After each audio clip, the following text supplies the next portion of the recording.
இன்றைக்கி நம்ம வாழைப்பூ வடை செய்ய போகிறோம். அதுக்கு வாழைப்பூவை ஃபஸ்ட்டு சுத்தம் செய்துக்க போகிறோம். வாங்க சுத்தம் செய்யலாம். சுத்தம் செய்து வாழைப்பூ மட்டையிலேருந்து இந்த பூ எடுத்தாச்சு.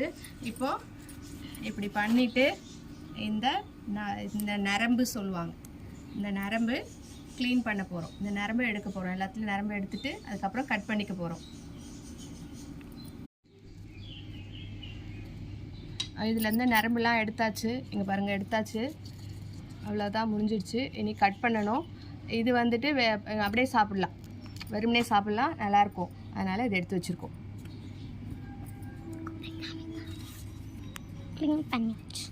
வாழைப்பூ வடைக்கு தேவையான பொருள்: கடலைப்பருப்பு அரைச்சி வச்சுருக்கோம், வெங்காயம், இஞ்சி பூண்டு, பச்சை மிளகாய், கொஞ்சம் போல் சோம்பு, வாழைப்பூ, உப்பு, அவ்வளோதான். இது எல்லாத்தையும் போட்டுக்கலாமாங்க.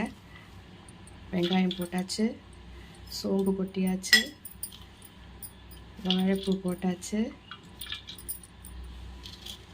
பச்சை மிளகாய் போட்டாச்சு, இஞ்சி பூண்டு போட்டாச்சு, உப்பு கொஞ்சம் போல் தூவியாச்சு, தேவையான அளவு தூவியாச்சு. உருண்டை பிடிச்சி வச்சுருக்கோம். எண்ணெயில் போட்டு எடுக்க போகிறோம். எண்ணெயில் போட்டாச்சு.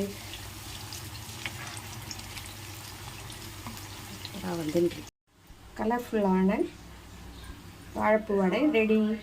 சாப்பிட வாங்க, சாப்பிட்லாம். வாழைப்பூ வடை எப்படி இருக்குன்னு சொல்லுங்கள்.